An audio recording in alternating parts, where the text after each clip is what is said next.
Hello students, जैसा कि हम लोग जान रहे हैं कि लॉकडाउन में हमारी रेगुलर क्लासेस ख़त्म हो चुकी हैं अभी फ़िलहाल कुछ टाइम के लिए। तो जो भी सेक्शंस है अब मैं सिलेबस में छूटा हुआ 2 से 3 टॉपिक हमने क्लासरूम में कवर किया है। तो जो भी टॉपिक छूटे हुए हैं उसको हम लोग यहाँ पे कवर करेंगे। एज पर इसमें से जो मोटर वाला सेक्शन है उसको मैंने फिर से रिपीट किया है। शायद स्टेपर मोटर आप लोग को नहीं पढ़ा है तो उसको एक बार फ्रेश उसका क्लैरिफिकेशन करेंगे। तो आज जो टॉपिक हम लोग पढ़ेंगे उसका नाम है स्टेपर मोटर। तो चलिए स्टार्ट करते हैं आपके टॉपिक को। इसका नाम पड़ा है स्टेपर मोटर। तो देखते हैं हम लोग कि स्टेपर मोटर और नॉर्मल मोटर में क्या फ़र्क होता है। नॉर्मल मोटर जो basically Fleming right hand rule पे काम करता है, जहाँ पर अगर कोई इलेक्ट्रिक करंट किसी मैग्नेटिक फील्ड में जाएगा तो एक फोर्स एक्सपीरियंस करता है। अब नॉर्मली वो जो रोटर है, मोटर में 2 पार्ट होते हैं, एक स्टेटर जो कि फिक्स्ड रहता है स्टैटिक, और एक रोटर जो कि घूमता है। तो मोटर नॉर्मली कंटिन्यूअस मूवमेंट होता है। आपके घर का मोटर देख लीजिए, आपके कहीं पर भी हो कंटिन्यूअस मूवमेंट के लिए। अब उसमें different type of DC motor है, सिंक्रोनस मोटर है, induction motor, different type of. लेकिन स्टेपर मोटर इन सारे मोटर से कैसे डिफरेंट है कि स्टेपर मोटर क्या करता है, इसका मूवमेंट स्टेप बाय स्टेप है। जैसा ही नाम बोल रहा है आपका कि stepper motor, step by step motor, उसको स्टेपर। तो स्टेप बाय स्टेप का क्या मतलब होगा आपका कि जैसे आप कोई घड़ी कंसीडर करिए, एनालॉग वॉच, दीवार घड़ी, और वहाँ पर आप देखिएगा जो सेकंड की सुई है वो कंटिन्यूस एक एंगल पे मूव करती है क्लॉकवाइज डायरेक्शन में। वो एक स्टेप पे उस पर डिफाइन किया गया कि 1 सेकंड बराबर इतना एंगुलर मूवमेंट है।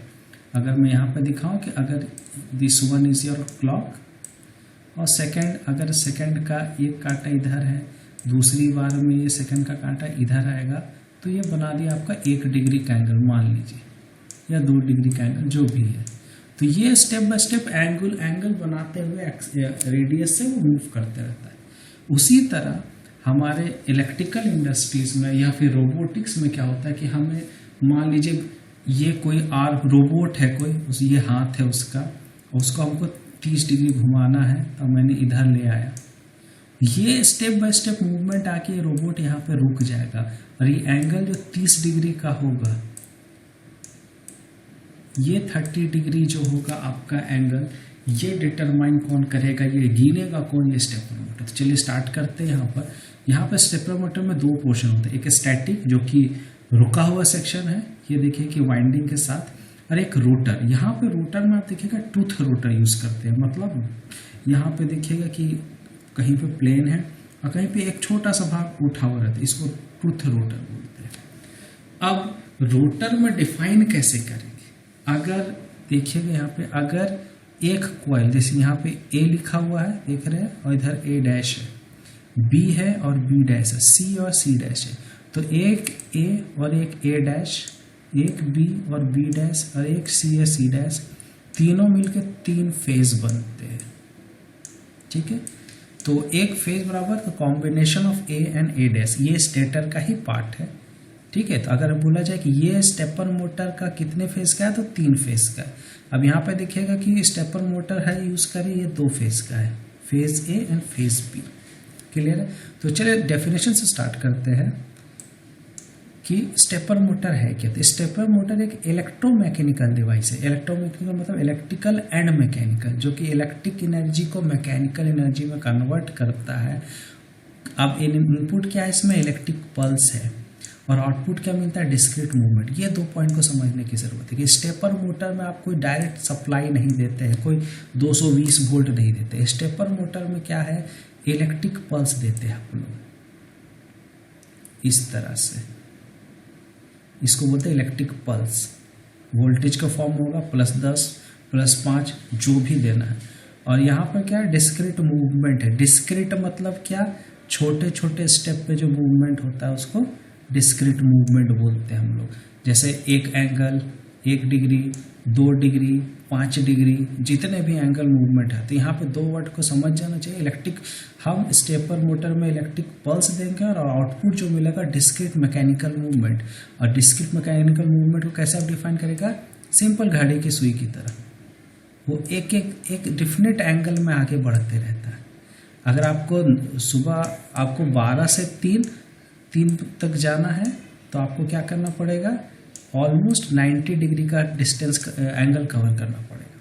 ठीक है, अब आगे चलते तो बोलते हैं कि क्या होता है इसमें, क्या चीज़ से बना रहता है। तो द शाफ्ट और spindle of stepper motor rotate, ये शाफ्ट, ये रोटर, इसी को बोला शाफ्ट या स्पिंडल। बोलते हैं कि ये रोटेट्स और डिस्क्रीट स्टेप, छोटे छोटे स्टेप, छोटे छोटे एंगल बना के आगे बढ़ता है। और उसमें इनपुट कहाँ पे जा रहा है, इलेक्ट्रिकल कमांड पल्स जाता है सीक्वेंस में। तो ध्यान रखिएगा, इलेक्ट्रिकल पल्स जो जाएगा वो स्टेटर के वाइंडिंग में जाएगा और उसी हिसाब से रोटर घूमेगा आपका। ये ध्यान देने वाली बात है। जैसे यहाँ पर देखिए, ये 2 फेज है।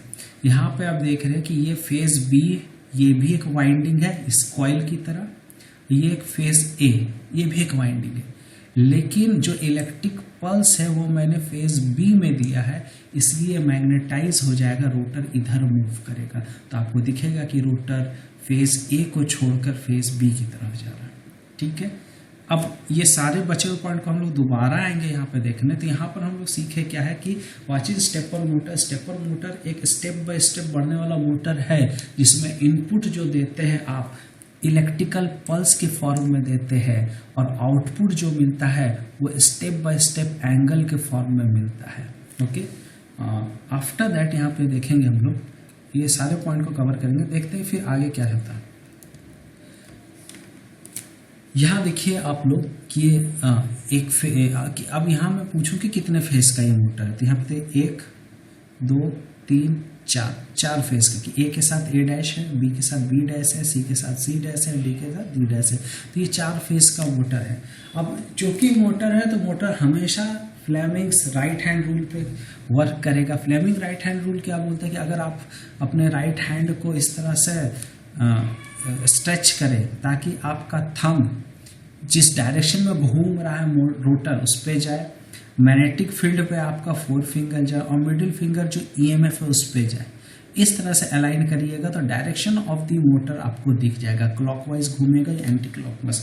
याद रखिएगा, मैग्नेटिक फील्ड में नॉर्थ और साउथ कौन डिसाइड करेगा, जहां से फ्लक्स इमर्ज कर रहा है, निकल रहा है, वो नॉर्थ होगा, जहां पे जाके खत्म हो रहा है या डिस्पर्स कर रहा है वो साउथ होगा। तो यहाँ देखिए नॉर्थ से साउथ। तो यहाँ पर फिर से एक बार बताना चाहूँगा कि मैं कैसे बताऊँगा कि कौन सा ये स्टेटर है, इसमें कैसे ये मैग्नेटाइज होगा या डीमैग्नेटाइज होगा। इसका एक सिंपल सा वर्किंग मैं बताता हूँ कि जैसे आप फेज बी में कोई इलेक्ट्रिक पल्स दीजिएगा वो एक इलेक्ट्रोमैग्नेटिक बन जाएगा। उसके बाद जब इलेक्ट्रोमैग्नेट बन जाएगा तो रोटर जो सिंपल आयरन का पीस है वो आपको उसकी तरफ अट्रैक्ट होगा। क्लियर है, आगे बढ़ते हैं।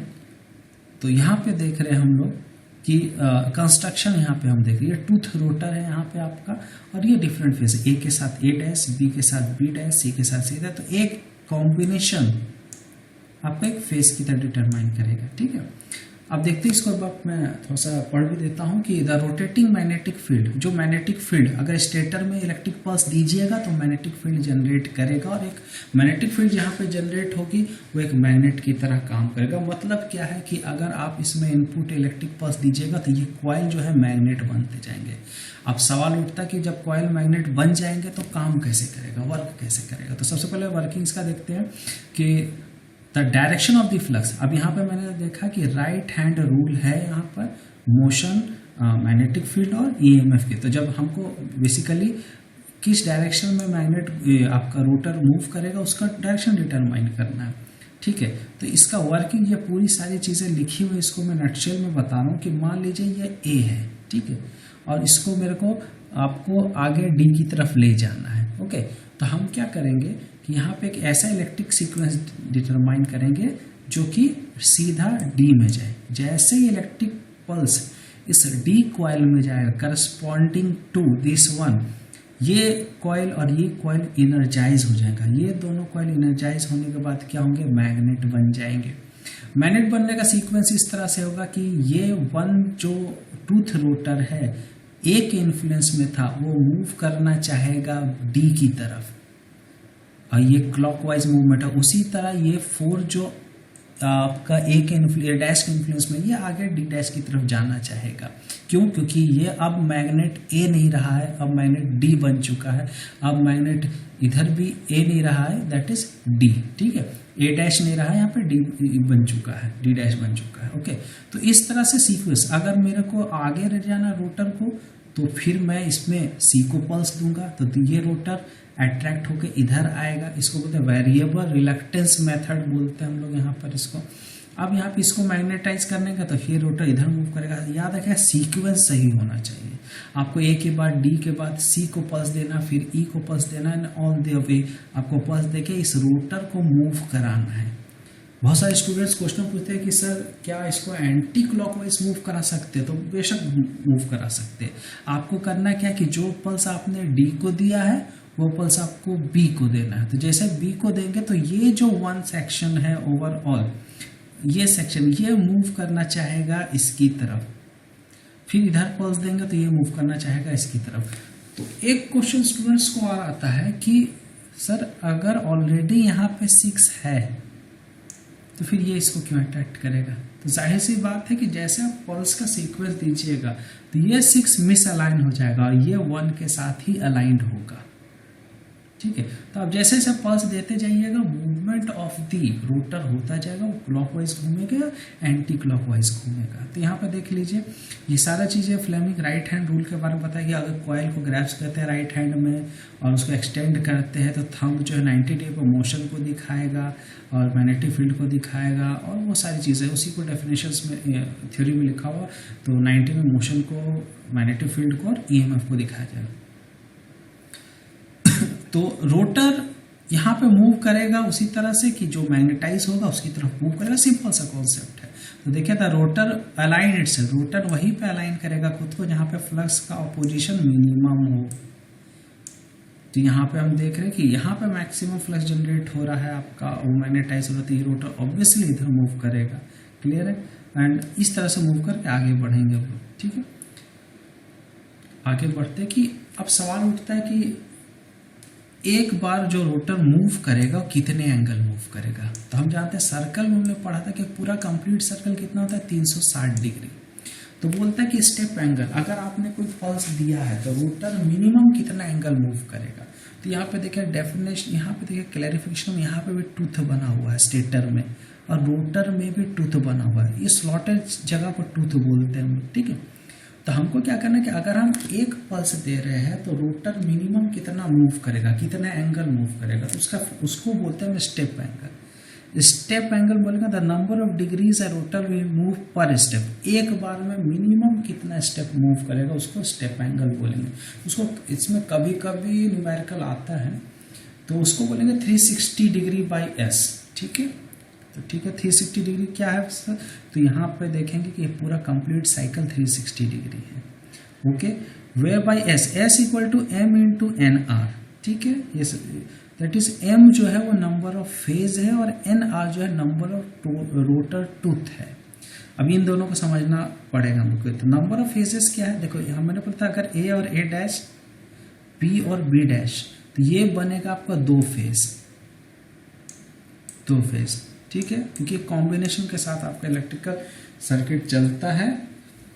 तो यहाँ पे अगर मान लीजिए ए है तो उसका अपोजिट वाला ए डैश, बी है तो बी डैश, तो ये दो फेज हो गया। तो यहाँ पे हम लिखेंगे दो। अब मान लीजिए टोटल पर टूथ है आपका, पूरा जो टूथ निकला हुआ है वो हो गया आपका 100, आपका मान लीजिए 100 हो गया। ठीक है, तो अगर आपसे कोई बोले कि इसका फेज एंगल निकालिए तो आपका हो जाएगा कितना? दो फेज है, दो फेज और into 100, that is 360 by 200।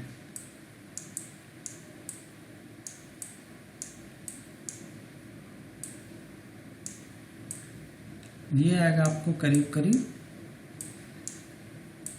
1.8 degree. मतलब अगर आप एक पल्स दीजिएगा तो इसमें 1.8 डिग्री मूव करेगा रोटर। तो रोटर का फॉर्मूला हमने सीख लिया, आगे चलते हैं। अब देखिए कि सबसे पहला स्टूडेंट का सवाल होता है कि सर हम उसको मूव कराएंगे कैसे, क्या कोई सीक्वेंस है? तो एकदम सिंपल वर्ड में यहाँ पे मैंने एक छोटा सा सर्किट लिया है, दो फेज का एक मोटर है उसको मैंने लिया है, उसको कैसे सीक्वेंस जनरेट करेंगे। देखिए अगर सीक्वेंस मान लीजिए मुझे ए को मैग्नेटाइज कराना है तो मैं सिंपल ए का सर्किट ऑन करूँगा। ए का सर्किट ऑन करने से क्या ए में सिग्नल जाएगा, ये मैग्नेटाइज करेगा ए को, और ए को मैग्नेटाइज करने के बाद सर्किट यहाँ से होते हुए आपका कंप्लीट हो जाएगा। ठीक है, क्योंकि सर्किट प्लस से स्टार्ट करते तो नेगेटिव तक जाना भी है, ये मैग्नेटाइज होती है। ये ए और ए डैश जो हम पढ़े थे यहाँ पे, ए और सी का काम करेगा, बी एंड डी डैश कर दे तो बी और डी का काम करेगा। अगर मेरे को इसको मैग्नेटाइज कराना है तो मैं बी सर्किट को ऑन करूँगा और करंट जो है ये लूप यहाँ से स्टार्ट करेगा और यहाँ से होते हुए करस्पॉन्डिंग खत्म हो जाएगा आपका, जहाँ से सर्किट इसका क्लोज्ड हो रहा है। क्लियर है, यहाँ से क्लोज हो जा रहा है आपका। तो यहाँ पे देख रहे हैं कि जैसे जैसे अब ये सीक्वेंस को बैठ के स्विच ऑन ऑफ नहीं करेगा। एक ड्राइवर सर्किट आती है, that is called stepper driver circuit, वहाँ पे प्रोग्रामिंग करके हम लोग उसको मूव कराते हैं।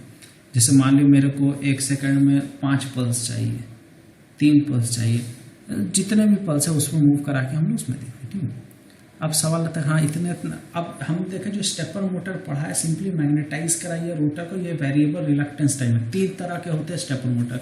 बेसिकली मैंने एज पर सिलेबस एक पे कंसंट्रेट किया, जैसे परमानेंट मैग्नेट, वेरिएबल रिलक्टेंस और हाइब्रिड टाइप। बेसिकली हम लोग जो पढ़े वो वेरिएबल रिलक्टेंस, मतलब मैक्सिमम मिनिमम अपोजिशन की तरफ जो रोटर मूव करता है।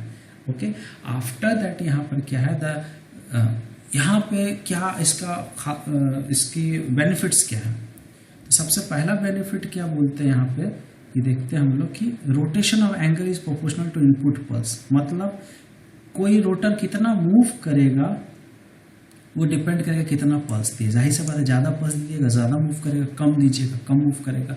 अगर 1 पल्स में 1 डिग्री मूव करता है तो 5 पल्स में 5 डिग्री मूव करेगा।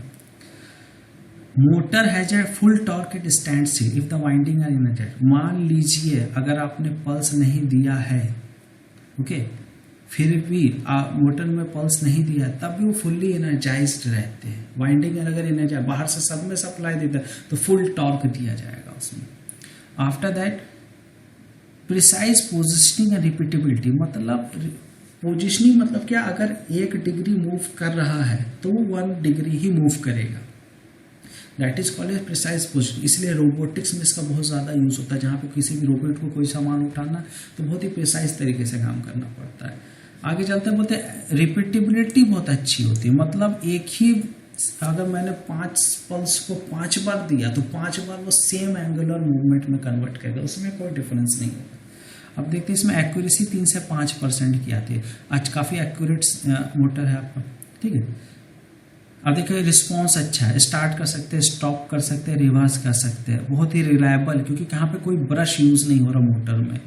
डिसएडवांटेज रेजोनेंस कवर, अगर फ्रीक्वेंसी आपकी इनपुट फ्रीक्वेंसी से मैच करेगी तो एक रेजोनेंस एक डिसएडवांटेज जो कि वाइब्रेट कर देगा आपके पूरे मोटर को, तो ये एक खराबी है इसमें। और हाई स्पीड पर ऑपरेट नहीं कर सकता। तो लास्ट में जो आता है हमारा कि when to use a stepper motor, कहाँ पे यूज़ करेंगे इसको।